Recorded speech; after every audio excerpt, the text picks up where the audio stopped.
Vamos lá, compartilhar aqui a tela. Vocês sabem que é só 4 questões, né? As questões estão bem simples. Só ler com atenção que vai dar certo.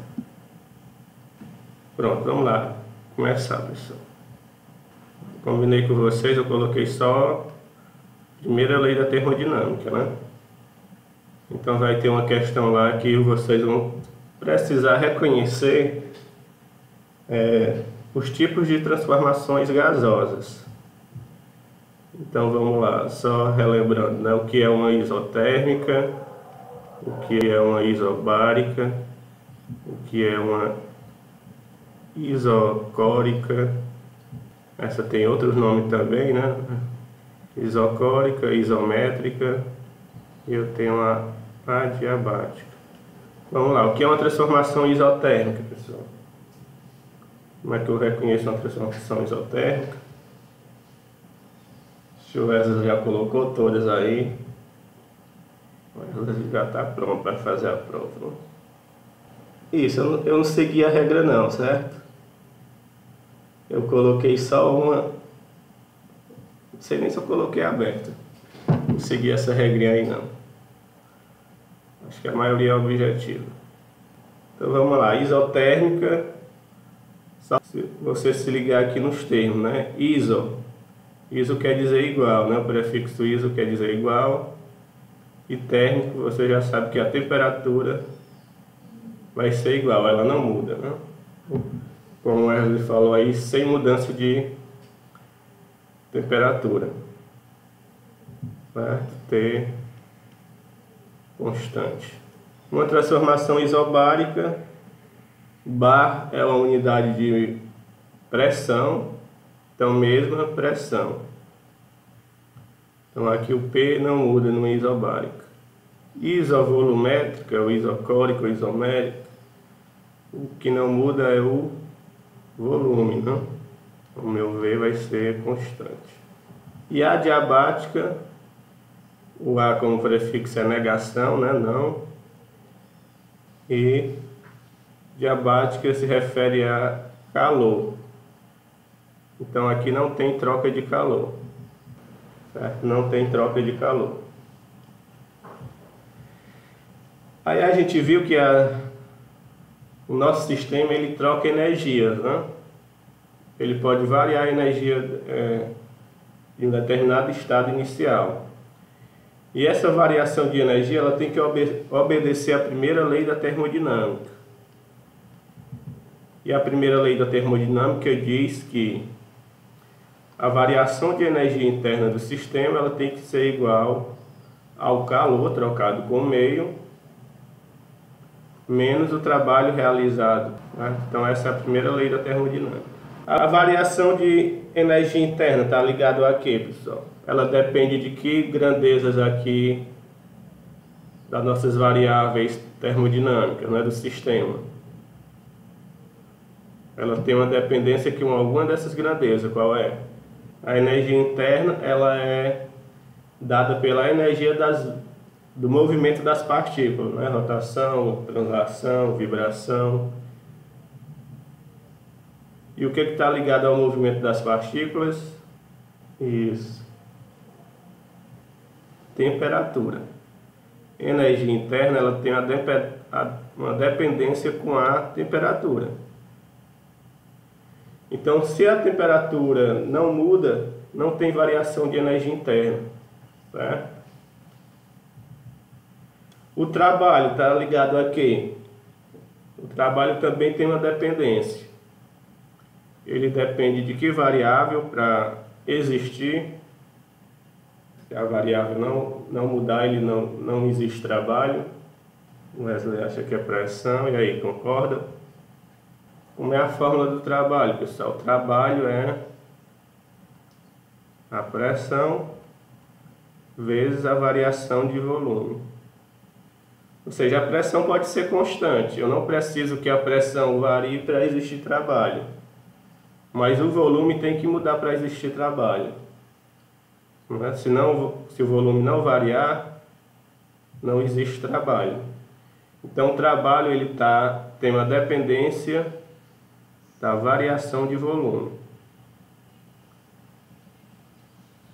Então, se não existe mudança de volume, não existe trabalho, certo? Então aqui, ó, energia depende da variação de temperaturas. Se ela não variar, se for uma isotérmica, por exemplo, essa variação de energia interna é zero.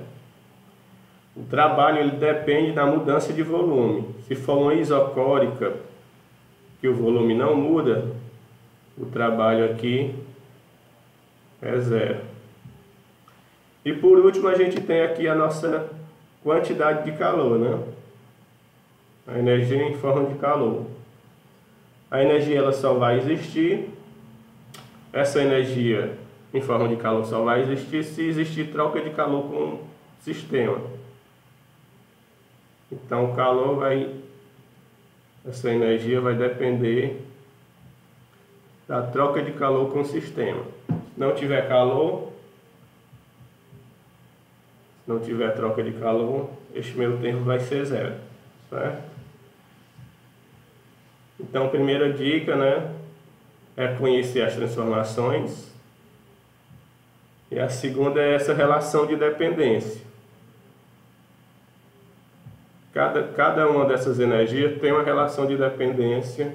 Ela só vai existir se tiver uma mudança nessas variáveis. E essa é a relação, né? A energia interna depende da mudança. A variação de energia interna depende da mudança de temperatura. O trabalho vai depender da variação de volume. E o calor só vai existir se tiver troca de calor com o meio. Ou ele vai receber ou ceder calor. Então vamos lá para nossas questões. Pronto. Primeira questão. Vamos lá. Ao realizar um trabalho de 80.000 calorias, então ele está realizando o trabalho, não? O valor do trabalho vai ser positivo ou negativo? Trabalho 80.000, positivo ou negativo? Isso, positivo. Quando ele realiza o trabalho, é o trabalho que está exercendo, né, movendo o volume, então é positivo. Quando o trabalho é realizado sobre o gás está diminuindo o volume, está sendo pressionado, é negativo, certo? Então, trabalho realizado pelo gás, positivo.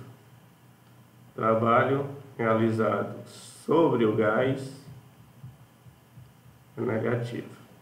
Pronto, o trabalho é 80.000. Um sistema termodinâmico recebeu, está recebendo 60.000 calorias. Então, calor 60.000.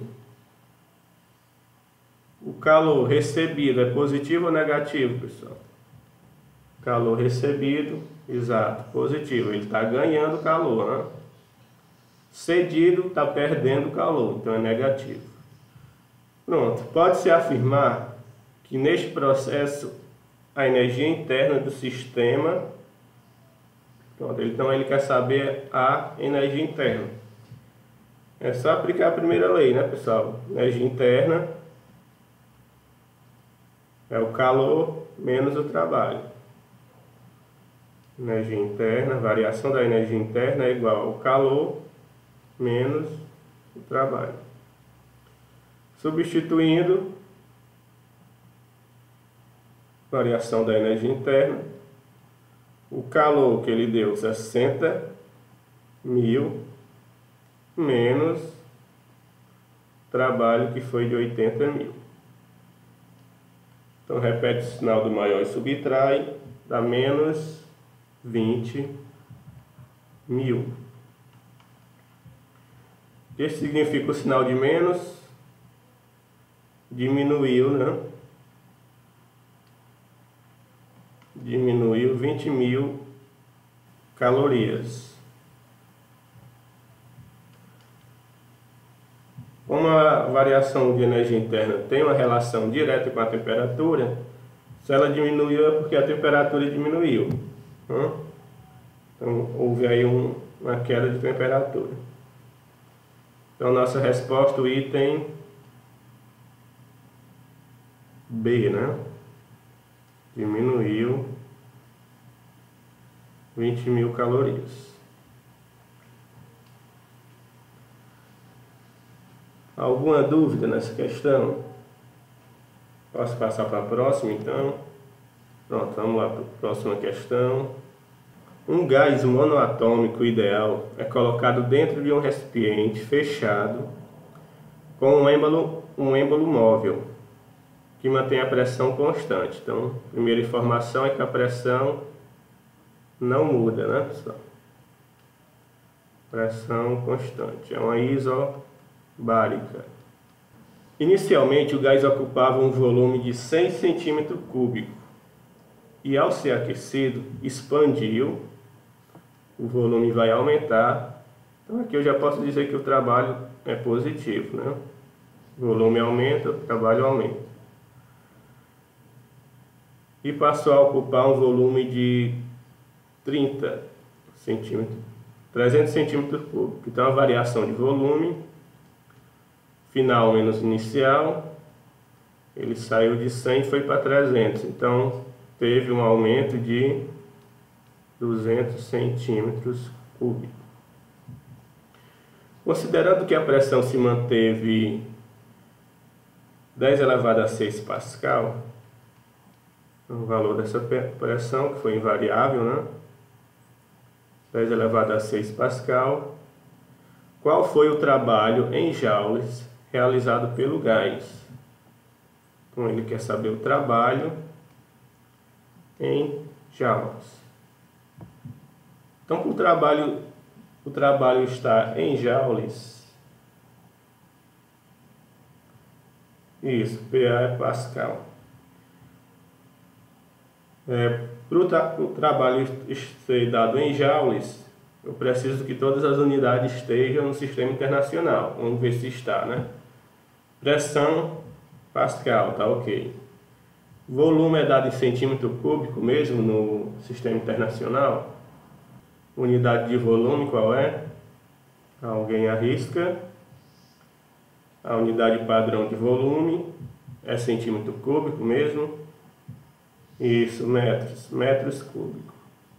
Então eu tenho que transformar centímetros cúbicos em metros cúbicos. Alguém sabe como fazer isso? É só a gente fazer aquele esquemazinho que a gente aprendeu lá na quinta série, né? Alguém lembra da quinta série? Não lembra nem do ano passado, né? É difícil lembrar, imagina quinta série. Então vamos lá, eu tenho aqui metro, aí vou andando, tem decímetro, outra casa centímetro, outra casa milímetro e assim vai. Quando eu quero transformar metro em decímetro, eu vou multiplicando por 10, né? 10 decímetros é 1 metro. Centímetro, multiplica por mais 10. Então, 1 metro tem 10 vezes 10, 100 centímetros. Milímetro, multiplica de novo por mais 10. Então, 1 metro tem 10 vezes 10 vezes 10, 1000 milímetros. Se eu quero fazer o contrário, eu tenho que fazer a operação inversa. O inverso da multiplicação é divisão. Então, se eu quero voltar de milímetro para centímetro, divide por 10. Centímetro para decímetro, divide novamente por 10. Decímetro para metro, divide novamente por 10. Então, se eu quero transformar milímetro em metro, eu tenho que dividir por 10, 10, 10, divisão por 1000. Isso daqui é uma dimensão, né? Estou considerando uma linha, um comprimento. Quando eu mudo para a área é ao quadrado. Então, isso daqui vai ser também ao quadrado. Quando eu mudo para volume, volume é elevado a 3, ao cubo, né? Então, eu tenho que mudar isso daqui também para 3. Estou trabalhando um volume.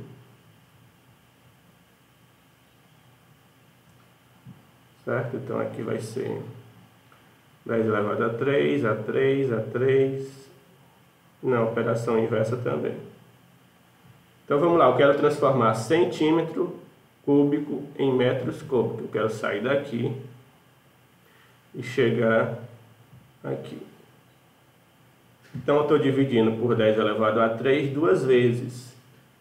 Então é só dividir por 10 elevado a 6. Né? O 10 elevado a 3 duas vezes. Então vocês sabem que dividir é a mesma coisa que multiplicar por a potência negativa, né? Então dividir por 10 elevado a 6 é a mesma coisa que multiplicar por 10 a menos 6. Pronto, agora que a gente sabe transformar, não vai ter isso na prova, certo, pessoal? É porque essa questão exige mesmo, mas não vai ter essas transformações na prova, não. Então vamos lá, trabalho, pressão vezes a variação de volume. Quanto é a pressão? 10 elevado a 6. A variação de volume vai ser 200 vezes 10 elevado a menos 6.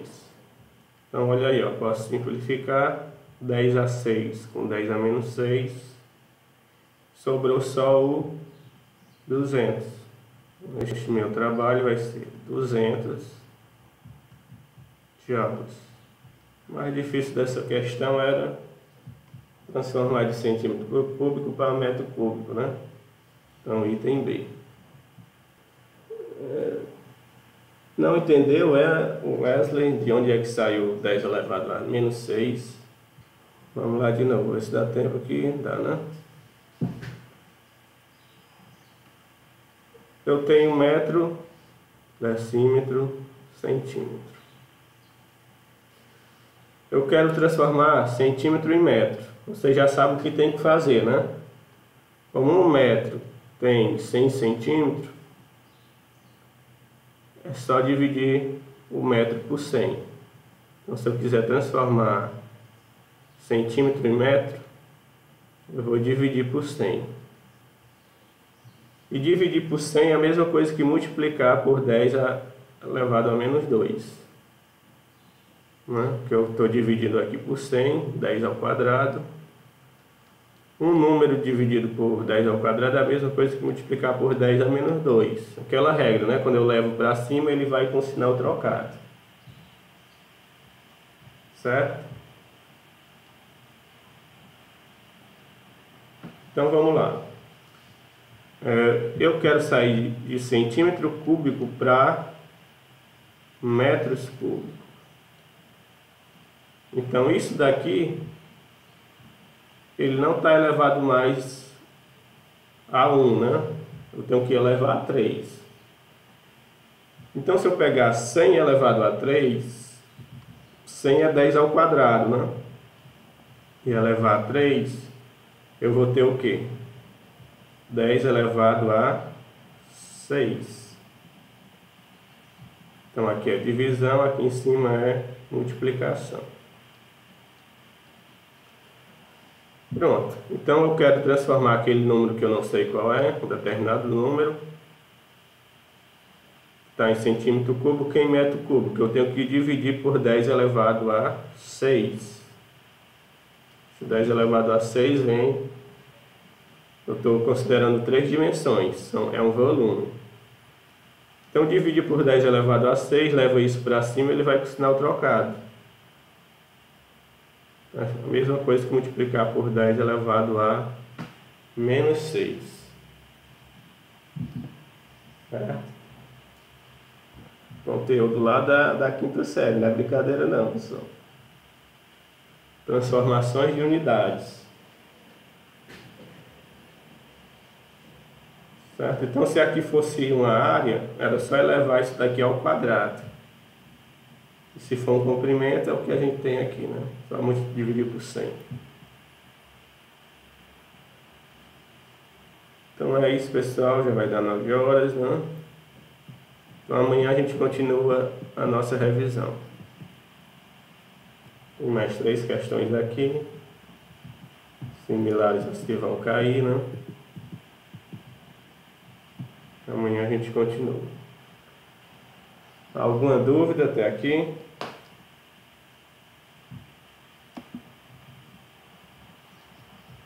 Então, boa aula aí na sequência, pessoal. E até amanhã, né?